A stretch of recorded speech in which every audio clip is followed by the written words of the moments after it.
డబ్బు, అనారోగ్యం, ఉద్యోగం, వ్యాపారం, అప్పులతో బాధపడుతున్నారా? మీకోసమే లాంచ్ యువర్ ఫ్యూచర్ ప్రోగ్రామ్. నమస్తే రమ్మగారు. నమస్తే జయ. సాధారణంగా రమ్మగారు మనము పండుగలకి దానం చేయటం ప్రధానంగా పెట్టుకుంటూ ఉంటాం. అయితే మనకి చాలా పండుగలు ఉన్నాయి కదా మన తెలుగు వారికి. పలానా పండుగకి పలానాది దానం చేయాలి అని అట్లా ఏదన్నా మనకి శాస్త్రం ఏమైనా చెప్పబడిందా? బతికున్నన్నాళ్ళు దానం చేయాలి జయ. అద్భుతం.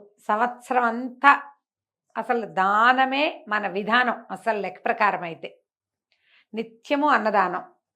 ఇంటికి వచ్చిన వాళ్ళకి మంచినీళ్ళు ఇవ్వాలి, ఏదైనా ఆహారం పెట్టాలి, వస్త్రదానం, ఇక అలా ఏదైనా ఇవ్వచ్చు. ఈ పండక్కి ఇది మాత్రమే అని కానీ, ఈ పండక్కి మాత్రమే దానం అని కానీ మనకు లేదు. కొన్ని పండగల్లో ప్రత్యేకమైన దానాలు కొంత ఈ కాలం ఇది ఇవ్వండి, ఇది మంచిది అని చెప్పబడింది. కానీ మిగిలిన రోజుల్లో చెయ్యక్కర్లేదని కానీ చెయ్యొద్దని కానీ కాదు. ఎప్పుడైనా అన్నదానం మంచిది త్రూ అవుట్ ద ఇయర్. ఏ కాలమైనా అన్నదానమే, ఆహారమే తినడానికి ఉపయోగపడేదే కాకుండా వండుకోవడానికి ఉపయోగపడే వస్తువుల దానం కూడా మంచి దానం కిందే చెప్పబడుతుంది.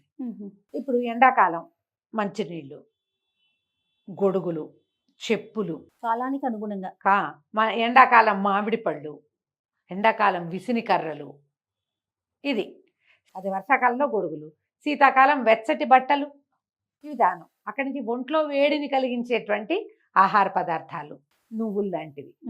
ఇప్పుడు ఈ సంక్రాంతి వస్తుందా, సంక్రాంతి అంతా దానమే కదా జయ. మనం గొబ్బిళ్ళు పెట్టడం దగ్గర నుంచి ధనుసు సంక్రమణం అయిన రోజు నుంచి హరిదాసులు వస్తారు. ఇది వరకు బాగా వచ్చేవాళ్ళమ్మా, ఇప్పుడు ఏం వస్తున్నారో సంవత్సరం అంతా కనపడుతున్నారు వాళ్ళు. అప్పుడు ఏం చేసేవాళ్ళు, ప్రత్యేకంగా ఆ రోజుల్లో హరిదాసులు వచ్చేవాళ్ళు, గంగిరెద్దుల వాళ్ళు వచ్చేవాళ్ళు, మామూలు బిచ్చగాళ్ళు, బుడబుక్కల వాళ్ళు, వీళ్ళంతా వచ్చేవాళ్ళు. వస్తే అప్పటికేంటి మనకి ఈ ధనుసు ప్రారంభమయ్యేసరికి ఇంచుమించుగా ధాన్యం దిగిపోతూ ఉండేది, మాసూళ్ళు అయిపోయేవి కదా. అవంగానే ఏం చేసేవాళ్ళు, బస్తాలు పెట్టి పిల్లలతోటి చిన్న పిడికిలి, పెద్దలతోటి పెద్ద పిడికిలి అని దానం చేసేవారు. ఈ ధాన్యం మోసుకెళ్ళటానికి హరిదాసులు వాళ్ళు సంచులు తెచ్చుకునేవాళ్ళు. ధాన్యం ఇచ్చేవాళ్ళు కొంతమంది అయితే, బియ్యమే ఇచ్చేవాళ్ళు ఇంకొంతమంది. విశేషంగా ఏదో డబ్బులు పావాలని 10 పైసలని ఇచ్చేవాళ్ళు. బట్టలు దానం చేసేవాళ్ళు విస్తారంగా. గంగిరెద్దుల వాళ్ళు వచ్చేవాళ్ళ, చలికాలం కదా, గంగిరెద్దుల వాళ్ళకి ఎడ్లకేమో ఇవిచ్చి ధాన్యాలు అవి ఇచ్చి, పైన కప్పటానికి బట్టలు ఇచ్చి, వాళ్ళు వేసుకోవటానికి బట్టలు ఇచ్చేవాళ్ళు. ఇదివరకు ఈ సమయంలో వీళ్ళు వస్తారని దాచిపెట్టేవాళ్ళు. ఓకే. ఇప్పుడు మనకి అట్లా లేదు విధానం. అయినా కూడా ఈ శీతాకాలం కాబట్టి వెచ్చటి బట్టలు దానం చేసుకోవచ్చు. ఈ పర్టికులర్ మంత్లో, ఈ పర్టికులర్ డేట్స్లో, డేలో చేయటం అనేది లేదు. ఇప్పుడు చేస్తే విశేషం. ఇప్పుడు శీతాకాలం కదా, నువ్వులతో చేసిన పదార్థాలు, బియ్య పిండితో చేసిన పదార్థాలు, అవన్నీ ఏంటంటే శీతాకాలం ఆకలి ఎక్కువ జయ. అవును. ఈ అరిసెలు అవి తింటామా, చెక్కిలాలు అన్ని బియ్య పిండే కదా, ఆకలి తీరుతుంది. అందుకని ఇప్పుడు అలాంటివి చెప్తారు.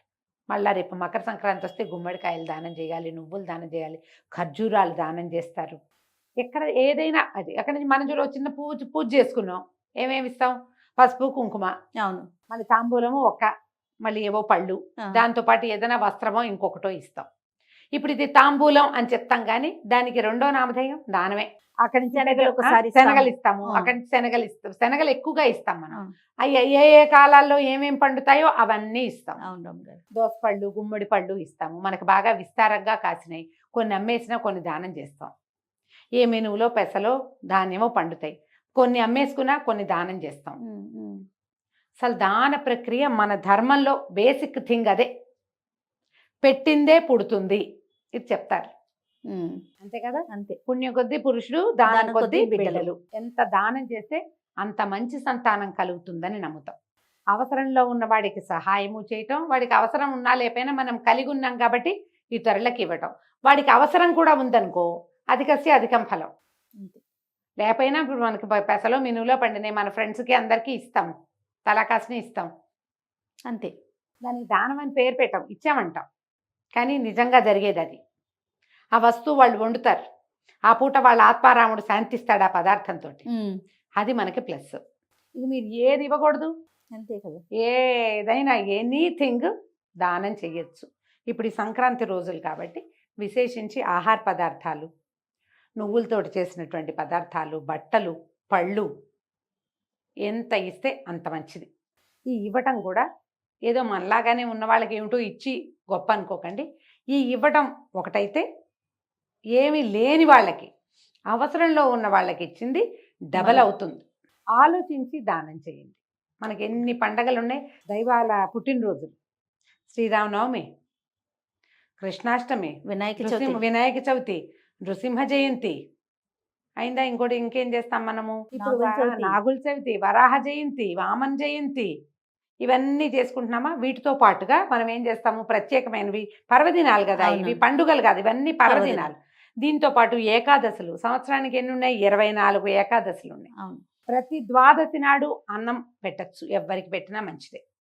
ఏకాదశి నాడు అన్నదానాలు సాధారణంగా చెయ్యం, ఎందుకంటే వాళ్ళ ఉపవాసం ఉండే రోజు. అన్నానికి భిన్నం ఏదైనా ఇవ్వచ్చు. ఏకాదశి నాడు పళ్ళు తాంబూలాలు ఇవ్వచ్చు. ద్వాదశి నాడు ఉదయం ఎవరికైనా భోజనం పెట్టండి, అద్భుతమైన ఫలితం ఇస్తుంది అది. ఇప్పుడు ఇది ఇస్తే అది వస్తుంది అని కాకుండా, ఇది ఇవ్వాలి విధి అని పెట్టుకోవాలి. దీనివల్ల ఏమవుతుందంటే సాధారణంగానే ఇది చేస్తే ఆ పాపం పోతుంది అలాంటి కథలు వింటూ ఉంటాం మనం. దాన్ని అట్లా తీసుకోకూడదు. ఏదైనా ఇవ్వటం వల్ల ఇది ప్లస్లు పెరుగుతూ ఉంటాయి. అట్లా ఆల్రెడీ మనకి మైనస్లు ఉంటాయి కదా, మైనస్లు తక్కువగా ఉండి ప్లస్లు ఎక్కువగా ఉన్నాయి అనుకో, అప్పుడు ఏమవుతుంది, మెల్లిగా ఆ కర్మది క్షయం నిదానంగా అవుతుంది. అంతేగాని నువ్వు ఇక్కడ ప్లస్ అయ్యంగానే అక్కడ అదేదో ఎగిరిపోతుంది అలా అనుకోకూడదు. పాప రాశి చిన్నదవుతుంది, ఎందుకంటే పుణ్యరాశి పెద్దదైంది కాబట్టి. ఈ చిన్న గీత పక్కన పెద్ద గీత, ఈ గీతలు గీసుకోవాలి మనం ఎప్పటికప్పుడు. ఈ ఒకసారికి ఇది పెంచుకుంటూ ఉండాలి. ఇప్పుడు నేను నీకు ఇది ఇచ్చాను, నువ్వు నాకు అది ఇచ్చావనుకో, ఇవాళ మేము మీ అందరికీ మా ఇంట్లో భోజనం వింటా, రేపు మీ ఇంట్లో తింటాం, బార్టర్ సిస్టమ్ అయిపోతుంది. ఇది కాదు. అది కాకుండా తర్వాత మన ఇంట్లో పనిచేసే వాళ్ళకి ఇచ్చింది కూడా దాన ప్రక్రియ కింద రాదు జయ. మనం ఏం చేస్తామంటే వాళ్ళ దగ్గర ఎక్స్పెక్ట్ చేస్తాం పని. బోళ్ళని చీరలు ఇచ్చాను, ఇది నేను అడిగితే చేయలేదంటాం. చీరలు ఇచ్చింది మొత్తం అవుట్ పోయింది, మొత్తం వెళ్ళిపోతుంది. అట్లా చేయకూడదు అసలు.